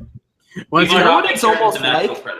I'm going to check the comments in the future. Oh, my God. Adam. You know what I could debate? You know what? Because I always like to compare to the Patriots, right? So just to play with my gimmick, this could be like the Carolina Panthers in 2003. Yeah, true. I'm not sure we're going to say 15 because they didn't do anything either. Okay. Or the Tampa Bay Buccaneers of this year. I do want to bring up some positive points if you're a Canadian, because Kev brought this very interesting thing. The Pittsburgh-Nashville final had an average minute attendance of 2.67 million, 18% higher than 2016. Game 7 of the Eastern Conference final between Ottawa and Pittsburgh was the most watched game of the playoffs with an average of 4.29 million viewers. The playoffs delivered an overall average minute audience of 1.61 million Canadians, up 94% from last year. So Canada, that's pretty good for Canada. To take those millions into perspective, because those are Canadian ratings, those are probably like Canadian-wise, those are probably a lot better than when you look at the American ratings. Like a 2 million-ish isn't very good. Because don't forget the Canadian exchange though. Like 2 million like US views are like really like 3 million like Canadian. And the thing is, in Canada, those are like the NHL playoffs were losing to like Family Feud and stuff. In Canada, that's like the most watched thing of the day. Yeah, because it's the most watched program. The States, they have way more people, is what I'm trying to say. So the million perspective is off. We surveyed 100 people. What's the most popular sport? Number 8, hockey. Number 8. In the United States, despite neither Nashville being 29th or Pittsburgh being 23rd for being a top 20 TV market, the final on NBC averaged 4.762 million viewers, making it the most watched final on record without an original 6 team, which Adam is going to argue. Viewership was up 19% over 2016. Which I'll say is a large part to do with that is that original 6 team hasn't not been in the finals 3 of the last 10 years. When we could see TV ratings are going to go up over time, no matter what, in the last 20. So I don't think you can average it to. It was also up 164%. Okay, And that's my other thing. That's kind of like this article that Kevin sent. A little fake news with all the live streaming stuff. Because we know that live streaming in the last year is a lot bigger than it was last year. You know what I mean? Like, it's just natural progression of being able to watch it everywhere and more accessible to everyone. But I think the live streaming numbers obviously are going to be up because more and more people have access to live streaming than they did a year ago. Yeah. And I don't think that San Jose Pittsburgh series wasn't as good as this national. I'm going to say that too. I think that this series. No, it wasn't. Pittsburgh clearly dominated every game last. The games were closer, but it's still Nashville. Pittsburgh had more storylines than Pittsburgh San Jose. Man, that's depressing. If there was more storylines. To me, the storyline last year was okay. Is Pittsburgh going to win in Game 4 or Game 5? That was the storyline last year. That's depressing. To me, there wasn't any buzz or there wasn't anything that really excited anyone about this final. It was a final. There wasn't like you. I mean, I compare it to the Cubs in Cleveland in the World Series, where the Cubs were coming back. That the excitement about that, or even Golden State in Cleveland. Like, yeah, they were blowouts, but I think people were more compelled to watch that. And New England, Atlanta, like you had that incredible comeback, right? It just, to me, this just felt like another series. It didn't grab the imagination of the hockey. I will say this though: the Super Bowl sells itself, no matter who's playing in it. You're gonna get it anyways. But to go in the NBA, the NBA and NHL finals are different because it depends on the teams. Well, to give the NBA some credit, I mean, this is the most watched series for the NBA Finals since 1998, and it only went five. It only went 5 games, and it was pretty shit. So. And let's be honest: if Chicago played the Pittsburgh, this probably would have been one of the highest-rated watch playoffs of all time. Sure, I would have. Well, no, and I'm saying that because if you think about it, Pittsburgh and Nashville, the East and the West, they only play each other twice a year. That's not a lot. You know what I mean? It's a home game and then it's a away game. So it's like Pittsburgh and Nashville in the middle of the season when Nashville wasn't that great. Pittsburgh was doing all right? So it's like in the middle of the season, there's no rivalry. It's just another game. You're playing the Nashville Predators. Who cares? But when the Blackhawks play the Penguins in the season, we make it our live recap. Yeah, 100%, right? Like it's one of those things where you kind of want these teams to be, and the NHL is parity driven, so it's like every team is equal with the salary cap. But you kind of want to start seeing these teams play each other in the finals more and more. Like the last time we really saw it was Detroit and Pittsburgh, which, you know what I mean? Like you go back to back playing the same team. Pittsburgh Crosby's first Stanley Cup final, he loses, then the next one he's right back. They are playing the exact same. They had that commercial. Team. Yeah, the exact same team that beat them. I think it's pretty cool. But at the end of the day, NHL doesn't work like that. It's never going to be 1v1. It's never going to be 2v1. Do we think they should change the format to best plays the best instead of East-West? Yes. So you just rate every team 16? So it's not for travel, right? Let's just say it could have been Pittsburgh-Washington this year, for example. In the final, final. It doesn't matter if you're East or West. You're ranked from 1 to 16, and then 2 never plays 1 till the finals. Yeah. But it's just tough with travel, right?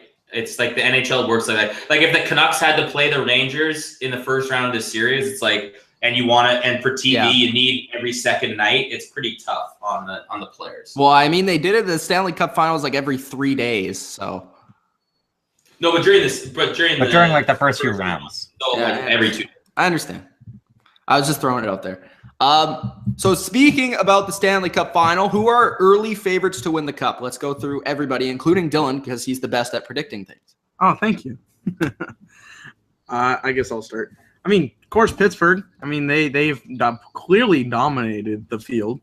They played solid all the way around, and they're easily still going to keep most of their players, right? There hasn't been a lot of talk of that. So Pittsburgh, Chicago, I know they obviously very disappointed in the playoffs, but they're still easily number 1 contender. I don't know many other teams per se, but I think those 2 in particular are obviously teams to look for. And, of course, my Dallas Stars. Yeah, you got to go with Pittsburgh again. They're going to be able to retain most of their players. And I still see Pittsburgh not like being a President's Cup trophy trophy every year, just the way they play. But like obviously, even if they are the second seed or whatever, or the third seed, they're still The problem with the Penguins and the President's Trophy is that they get hurt too much. True.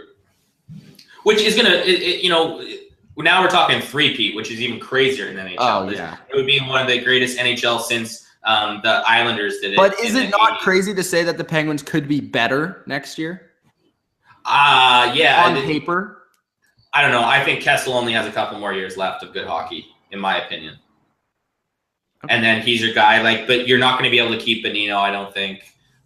You got to find younger guys to go up. And, we obviously have to see how free agency turns out, but if you're saying that your number one defenseman is coming back, do you think that your team's better? Yeah, it's better, but I still think we've seen Pittsburgh all throughout. Pittsburgh rarely wins the President's Trophy. So, during the season, I know. As a fan, you're going to be like, yeah, these guys are fine. We won the Cup, not even being still a good team. I don't think they'll be the best team in the regular season, but if Penguins get in the playoffs, they're going to be the best. They're going to be the favorites. Another team I'll throw out there is Tampa Bay. If Stamkos is healthy, there's always that was my other team this year. I don't even know if I'm going to go there again this year because they pissed me off so much. It's like you still have some good depth defensemen. You have Hedman, who's just getting better and better every year. Stamkos. Kucherov had his best year yet, and now you bring in Stamkos and how Tampa Bay played late in the season or most of the season without got rid of Drouin. Stamkos. But I don't think they're worried about that at all because I think they're going to have some cap room. I think they'll go after. They're kind of a win now team. I think their window is still here to be one of the better teams in the East or the league with a healthy Stamkos because all Stamkos does when he plays, he rarely has off nights. He's pretty dynamic. It's just if he can stay healthy or not. And I think Hedman's the same. Hedman doesn't really average 1.18 points per game. Just and Kucherov, Nemstemkov, Nemstankinov, Stankinov. Tyler Johnson still, right? They have a good team. It's be interesting what they do in free agency if they want to add another scorer or something because people are talking to give away Bishop, but I think Valesky is the next up-and-coming goalie. They're going to give him the reins a bit more. I think that helps him. I like Tampa Bay. And then going back, Puck It Up Podcast, episode 19, Steve Yzerman, 19, the GM of the Tampa Bay Lightning. Ooh, nice. Trent, you got a team to throw out there? Very impressive. I think you guys pretty much covered most of them. You got the Chicago Blackhawks, Pittsburgh Penguins. I'd look out for the Edmonton Oilers. They're looking still very young and still very hungry. Cam Talbot really impressed me, how many games that he played last season and how consistent he was throughout the entire playoffs and whatnot. So I see that the Oilers will be starting to get better. A wild card team that I think, not a lot of people are really paying attention to, but I think actually will have a very good bounce back season next season. The Winnipeg Jets, actually. I mean, they're a very young team. You look at Blake Wheeler, Lane, and Scheifele, all top 50 of scoring. I think actually top 20 or top 30. They were really good last year as being the top line. Their only real problem was goaltending. But I think Michael Hutchinson and Connor Hellebuck, they're getting a little bit more experienced and a little bit more poised. So I can definitely see Winnipeg making a much bigger splash this upcoming year. Will they be a Stanley Cup contender? I don't know about that, but they'll definitely be a more threatening team this upcoming year. I'll give you props for the Jets too, because they do have some young defensemen and some young players that are still super young and playing well. I'll look at a guy I think is going to have to be an impact player in the next couple of years is Morrissey, their defenseman, obviously a national junior player. I think he's going to step up in a big way. And obviously Bufflin's always going to do what Bufflin does. Tyler, they have some good pieces to make the playoffs, just if they can or not. I feel like the Montreal Canadiens are going to make a huge step in the East. I think Washington's taken a step back. I think that Drouin trade will help them. I think they're going to make a couple of other moves. They have the best goalie in the game, named Carey Price. So I see Montreal making that step. And I know that this is going to be a cliche statement, but I think that the Edmonton Oilers are going to take a step closer. I think that they're going to continue to build that team around there. Free agents are going to want to play in Edmonton because of McDavid. This is not a guy that's we talk about guys that want to play with that are willing to wait a couple years. This is a guy that wants to win right now. I think he I think he's motivated by how good Crosby is, and I think he wants to get to that level. So I think the Oilers are going to make some waves. Okay, and for me, I agree with the Oilers. Jets are an interesting one. I don't think they'll be a contender, but they might be a playoff team. Lightning, I don't think they'll be a contender either, but I think they'll also make the playoffs. I think Toronto is going to be another step closer because I just like their overall team. I think they have an even better young core than Edmonton does. I just think Edmonton has the McDavid factor and a couple of other things going for them. So I'm looking at the teams right now on the basically on the standings. Washington, like you said, I think it's going to take a little bit of a step back, but I still think they'll be there. Columbus is going to be a very interesting team. I don't know if they'll be good or if they'll be bad. I think it's going to be either or. New York, the Rangers kind of put some more young talent in this year, which I wasn't expecting at all. I expected them to fall off this year, but they didn't. So that's going to be another interesting team. Chicago, I think, will be right back in the mix. I think Anaheim will still be good because of their defense, but they need to add a couple of pieces in free agency when it comes to like extra scorers, because I think Corey Perry is just about done being like a good player. Looking at some of the other teams, San Jose, I think, will probably fall off. Nashville, I think, will still be a good team. Again, free agency, they might have to add another forward. Will they add like a Joe Thornton, like AC said? That would really help them. Who else? Dallas, I think, for Dylan's sake, I think they'll make the playoffs. Yay. So I will say that. And anybody else? Not really. But if I had to name a Stanley Cup final right now, I'm just hoping, but I'm going to say it's Pittsburgh and Edmonton. The only thing I'll say about Edmonton that I think helps them is the West, like all these key teams in the West we've seen dominate for so long, like the Kings, like obviously the Canucks are not in that conversation now, but like the Blackhawks, all those teams are I still think the Blackhawks are going to be very good. But I'll look at a team like the Kings. At least let's just talk about the Pacific Division, right? The Edmonton Oilers will be the best team by far, and I bet you they win that division almost by like 20 points. What about the Calgary Flames, Kevel? I think that the Seattle Flames. The Seattle Flames, the future Seattle Flames, I'm telling you right now, I'll go on a rant. Anyway, I won't go on that rant, but they better smarten up in Calgary. I think you had me distracted. I think they need another scorer. They obviously, it's going to depend on who's in goal and how they address their goaltending situation. Why don't they trade for the Flower? I think the Penguins want too much for him. Okay. I think that there's some key people they're going to need to sign. I think the Flames should consider trading Giordano. They're not going to trade Giordano, so we're in a disagreement there. This is just like the Sedin. This is a guy that you can get a lot of value for. You've got Dougie Hamilton there. You've got a couple of other defensemen coming up. I think that would be. But Kev, he does so much for the community. I know. Yeah, I know. Mark Giordano is nowhere close, even just on the hockey ice. Adam, Gio has done a ton that nobody knows about. No, I'm saying on the ice. I'm saying it's not even comparable. Mark Giordano is nothing near close to the city. Even pick Daniel Henrik. Well, Giordano's better now, but the Sedins are way better career players. Yeah. Yeah, 100%. I'll say Gio's better than any defenseman on the Canucks right now. I don't think there's even. I would say that too. I would say not last year. Well, yeah. Okay, I guess who would you put in front of him? Nobody. They all. Yeah. Except for Tanev. I like Tanev. I think the key is going to be the question for me is what they do. What Sam Bennett's going to be like, right? Because if you're going to have him at center, you're going to have him on the wing. Who they're going to? They're going 7-3-1, which means 7 forwards, 3 defensemen, 1 goalie for the draft expansion protection. So it's going to be interesting there. I suspect that will be Gio. Just trade Hamilton to the Pittsburgh Penguins. No, that's okay. Okay, for Sydney for 87 or 71. Oh, okay, yeah, okay. You know what I love about Calgary Flames is after they beat the Canucks in that series, they were like Canada's team, and everyone was just like, "Oh, Calgary Flames are so good." Do you see Sam Bennett, Michael Furlan, man? That guy's the next power forward of the NHL, man. Like, shut up. Like, Bennett's Michael Furlan after that series. Michael Furlan's shit, dude. Listen, Michael Furlan's mom is an all-star. Michael Furlan is just crap. Yeah, Michael Furlan's mom was far more entertaining than Eddie Lack's dad. No, Eddie Lack's dad won that entire battle right there. I'm just saying, like, a lot of those guys, I thought Monahan, I was a big fan of Monahan. I thought he was going to take a step forward. He seems like he's kind of in this, like, purgatory-esque of his NHL career where he doesn't know if he wants to get better or he just wants to stay the same.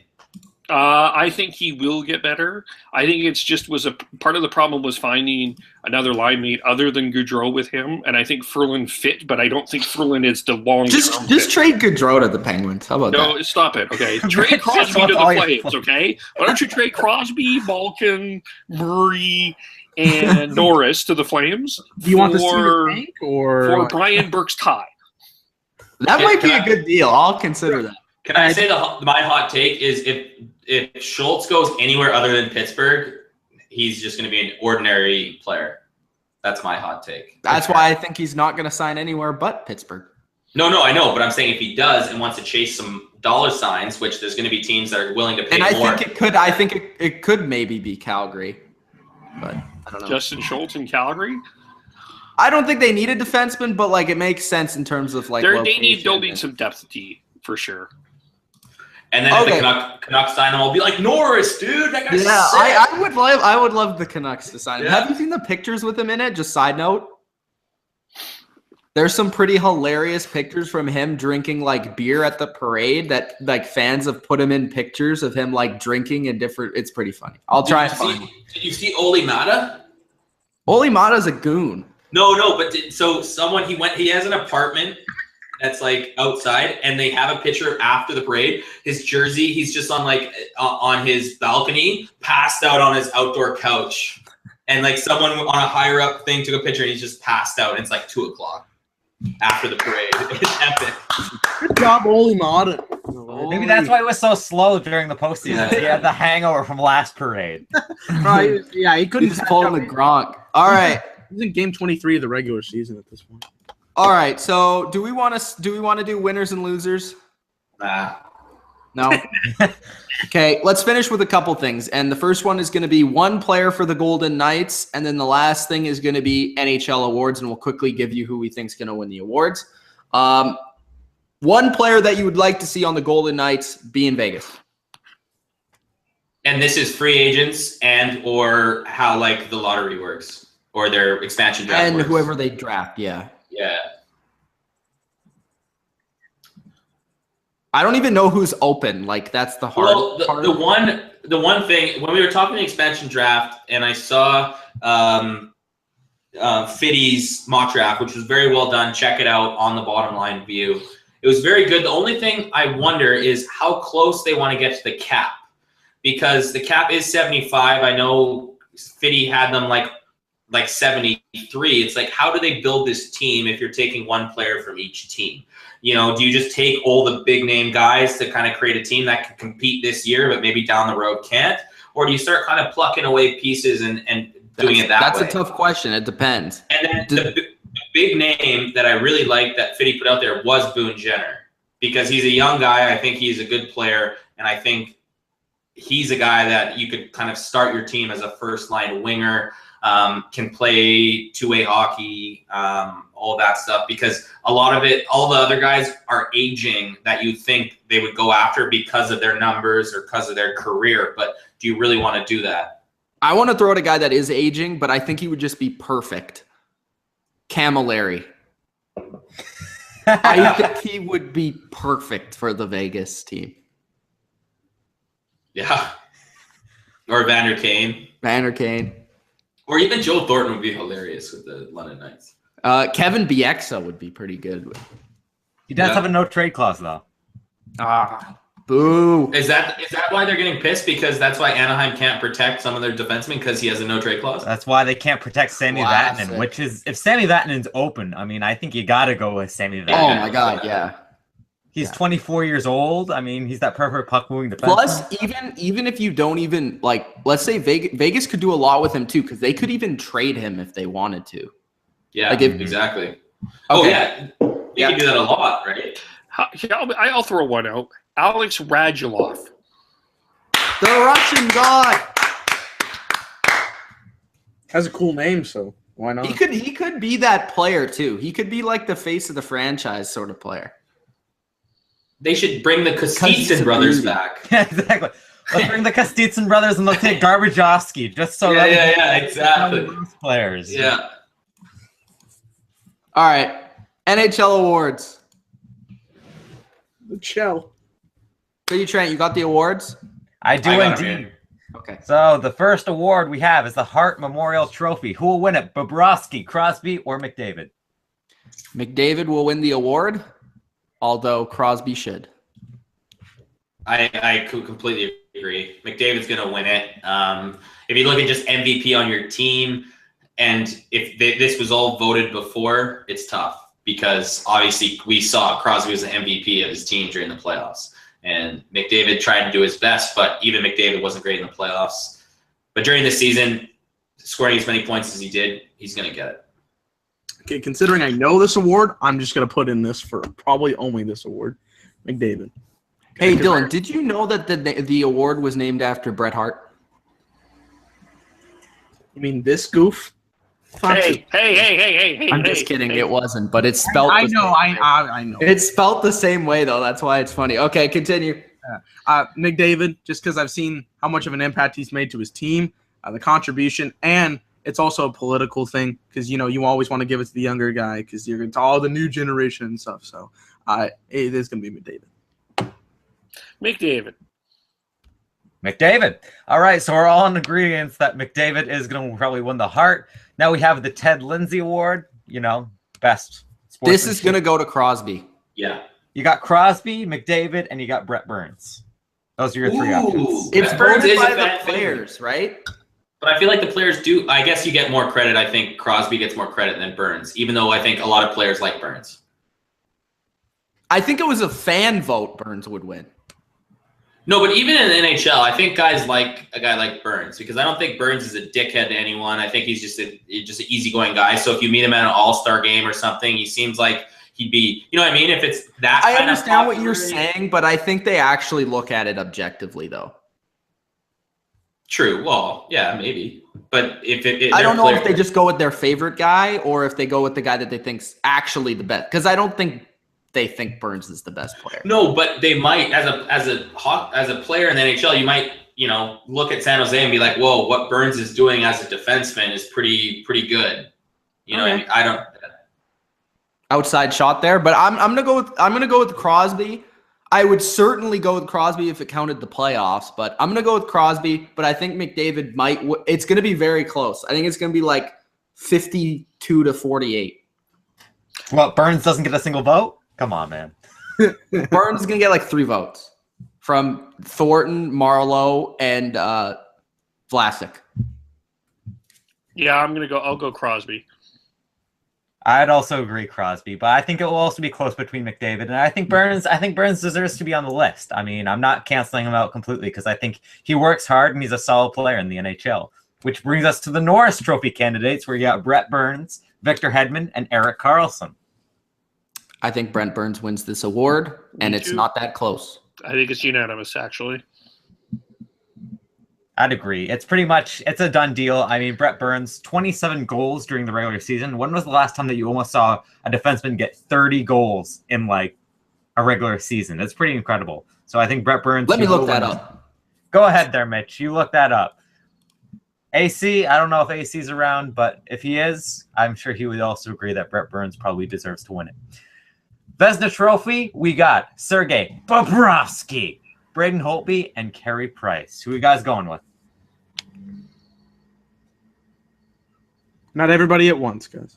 I just feel like how all these goaltenders performed in the postseason just makes it being like, are these the top goaltenders? I guess. Do you go with the 2 ones that were eliminated in the first round or the one that was eliminated in the second round in 7 games? Okay, this is I'm going to make a bold statement. No goalies in this league are elite. I discovered that when doing my NHL top 50 list. You know, Plug. Plug for that. Mike Green scored 31 goals in 09. There you go. Pretty good. I think Bobrovsky's going to win. Yeah, I think so too. But I would probably give the vote to Holtby this year for regular season. The only reason why I think Bobrovsky will win is because I think the NHL wants to give some sort of credit for what the Blue Jackets did this season. Exactly. You know what I mean? They just want something to be like, I think was it's a good like enough this. season. Like they were the 3rd seed in a good league. They were the 5th best team in the NHL. I think it was Like, 4th. Yeah, so it's like they gotta give something back to the Blue Jackets for having a good season. I think it's like this, and the voters will say this in their mind, which also I'm saying is, look at what the Blue Jackets were supposed to be, and then because of the way Bobrovsky played, he got them to where they ended up. So therefore, he's going to win the award. Fair enough. I think it's going to be Holtby. Yes, you know, the Blue Jackets, they deserve some credits, but I think Holtby was not the best goaltender. I think, you know, Bobrovsky, he just had the slight edge when you look on paper. But Holtby, honestly, I think he was just the better goaltender overall. So I'm going to say Holtby. But the Blue Jackets, they might get a little bit of credit with the Calder Award, but probably most unlikely because Zach Werenski is up there for the Calder, but he's up against Laine and Matthews. So it's going to be a tough one between those two. But who do you pick for the Calder Trophy? It's going to be Matthews. He plays in Toronto. It's very close, but I think Matthews had the slightly better year. Is very close. Laine didn't play as many games. A lot of people forget about that. But Matthews hit 40 goals, so I got to give him that award. To be honest with you, because of the position, I would vote for Werenski. Because as a rookie as a defenseman is tougher than rookie center. That is true. That's why. That's why I would give it to him. But I think Matthews is going to win. Isn't he a center, Werenski? No, he's a defenseman. No, Werenski's a defenseman. You're thinking of William Karlsson. Oh, yeah, that makes sense. Oh, do you say Rosenski? I thought you said Zach Carlson, man. Exactly. Oh, my bad. I'll go Matthews, even though, and I think he did have a great season. Unbelievable player. I think Toronto factors in. I think the media hype factors in because I think Laine sneakily is a more dynamic, exciting player offensively for than sure. Matthews Matthews. is absolutely more excited. I agree. Like when we watched those, when he went on that tear earlier in the season, obviously I didn't see Matthews score one electrifying goal all year. he's a smart player. He's around the He greasy scored areas, 40 goals, and they were all like around the net. just around the net. Like Yeah. I don't know. Yeah, but Laine like scores from the blue line like every time he scores. It's pretty ridiculous. So I'm gonna go with Matthews. Any other awards? We got the Selke, best defensive forward. We got Bergeron, Kessler, and Mikko Koivu. This is a toss-up. Who you guys got? It's an amazing. Bergeron. You know what? I'll go Mikko Koivu just for that thing where they just want to give one award to the Minnesota. You know what I mean? They had a good Nobody's season. gonna give it to Kessler because everyone thinks he's a dickhead. So I'm gonna go with Bergeron. I'll go Koivu just because I think Minnesota needs to win something after finishing second in their conference there. I think Kessler's going to win, actually. I think they will give it to him. Mitch is like done with you. But if You you know look what would be amazing? This would be ratings. If they had a WWE promo with Kessler and McDavid. bro. Absolutely. We need these more. We need more of this shit. By the way, we're signing on to do McGregor versus Mayweather calling. We're gonna call it live, baby. I don't know. I'm giving it to the Minnesota Wild guy just because Minnesota's my second town or my second. And can I just say that Minnesota had the plus minus leaders out of any other team? Yes, they did. Yeah, they had 1, 2, 3, and then Mikko was 8th. That's why Koivu was going to win it, in my opinion. And second to least, I have one last one, just for Kev. But second to last one, we got the Jack Adams Award, Coach of the Year. We got that to either Mike Babcock, Todd McClellan, or John Tortorella? Mike Sullivan. Yeah, He's why not isn't nominated. Sullivan on this list? Why? Yeah, exactly. Regular season, and they don't do it like in the NFL for the most part. Or in most of these coach of the year, it's like taking a team from obscurity to good. Yeah, That's in the NFL. It should be who is the second best coach other than Belichick, because Belichick should win every year. It's not like in Madden where they just give the NHL Coach of the Year award to the best record every time. Yeah, so I'm going to say with the candidates up there, even though I think it should be Mike Sullivan, Tortorella. I'm going with Babcock, just with what he did with Toronto. I mean, last team to a playoff team, almost the second round. I think you got to give it to Babcock. What about you guys? I'll go Torts just because the NHL is going to try to promote Columbus as much as they can. I'm going Torts too. There we go. And last but certainly not least, and this is why I had it last, is because it's the Lady Byng Trophy for Most Gentleman Player. We're all gentlemen here, and I have it here because Johnny Hockey is nominated, as well as Mikael Granlund and Vladimir Tarasenko. Kev, why should Johnny Gaudreau win this award? This is the dumbest award in hockey. No one should win this award. What kind of award is this? This is the Bailey Award. It's like not taking a penalty, right? Yeah. Yeah. This is Can I Have a Hug award. I am protesting this award and will not pick a winner. Gentleman Award. This is called being a. I will Not say, that being a gentleman is is wrong. It's just it's a weird award. I would say this. If this was handed out to a bottom line viewer, it would certainly not be me. It would be Fitty Trent.